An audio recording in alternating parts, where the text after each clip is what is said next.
I'm looking forward to us joining with colleagues from around the world, celebrating the cooperative business model, which is fantastic. And this is the first time in my long career with the cooperative we've had the opportunity to do that. I'm attending quite a lot of the sessions. So obviously today we were talking to ICA members and colleagues about this magnificent new building that we're launching. Tomorrow I will be attending the opening of the exhibition and doing various events during the course of the day and evening. And on Thursday I have a full diary of events, and indeed Friday. So this week is all about United Cooperatives. So innovation comes in lots of different forms, and what I was referring to when I spoke to the ICA members this morning was our businesses, all of them, innovating to meet changing consumer demands. So the world is changing, which I said this morning.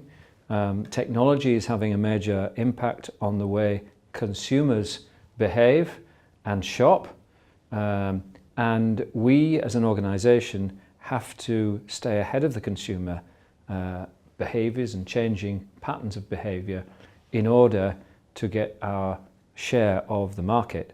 And so we have to innovate in all of our areas. For instance, in our food business, we're continually looking at our products, our own label products, developing new products, understanding the changing tastes of our consumers.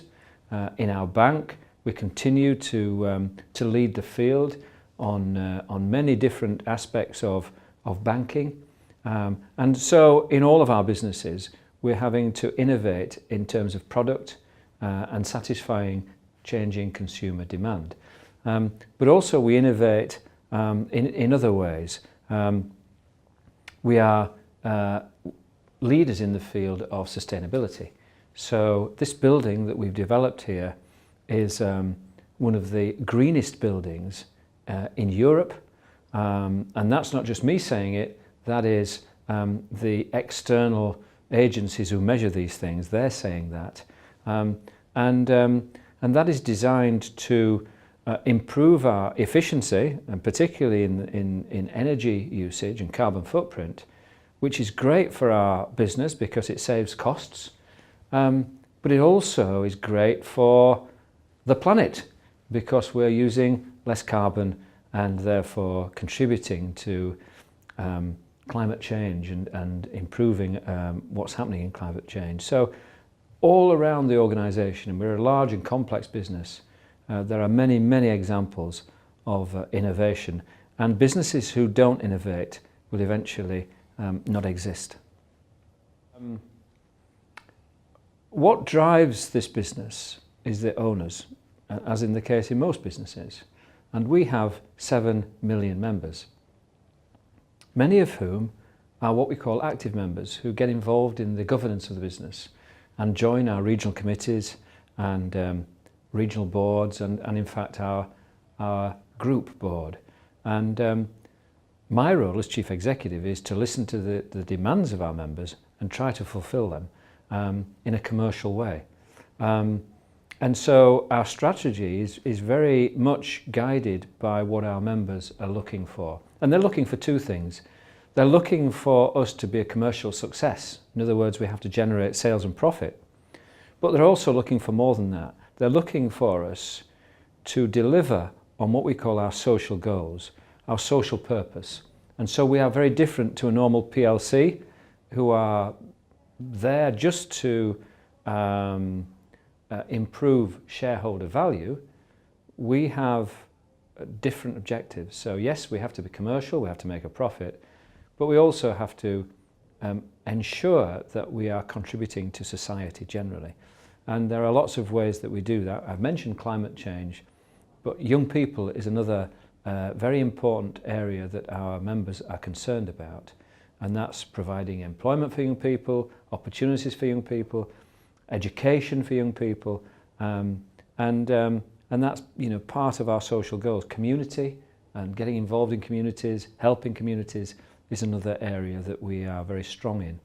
And that marks us out as different to a PLC. With regard to the challenges that this business faces, they're similar to most businesses.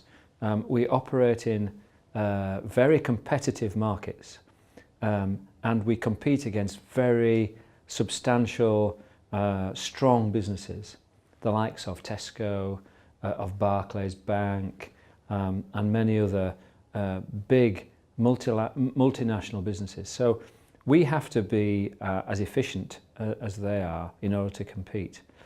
The economy is in the worst recession in living memory. It's going to be a very slow recovery from that recession, and that presents a very, very big challenge to all businesses, but particularly ours that relies on the consumer to spend money. And right now, the consumer is not prone to spend money because they are being squeezed. That is another major challenge for the business. The other challenge is to ensure that we keep up with technology. Technology is changing. The internet has changed the whole retailing paradigm over the last few years, and we have to make sure that our business is fit for purpose going forward. So there are lots of challenges, but we also have lots of opportunities.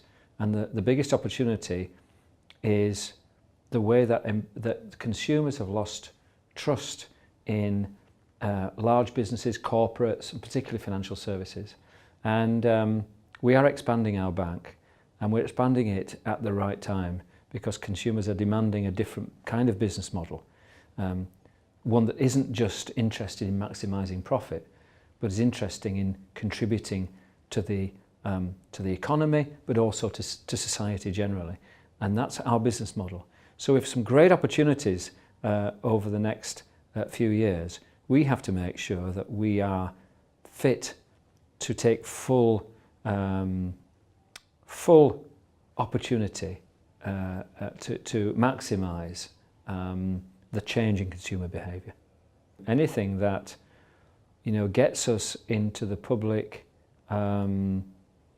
sphere is important, and you know, the UN adopting the cooperatives for this year has been a very, very important means of telling the world about cooperatives. And you know, we're not very good at doing that in the past, and so anything that gets us into the public domain is helpful. But we can't rely on that. We have to do it ourselves, and we have to be better at communicating our difference.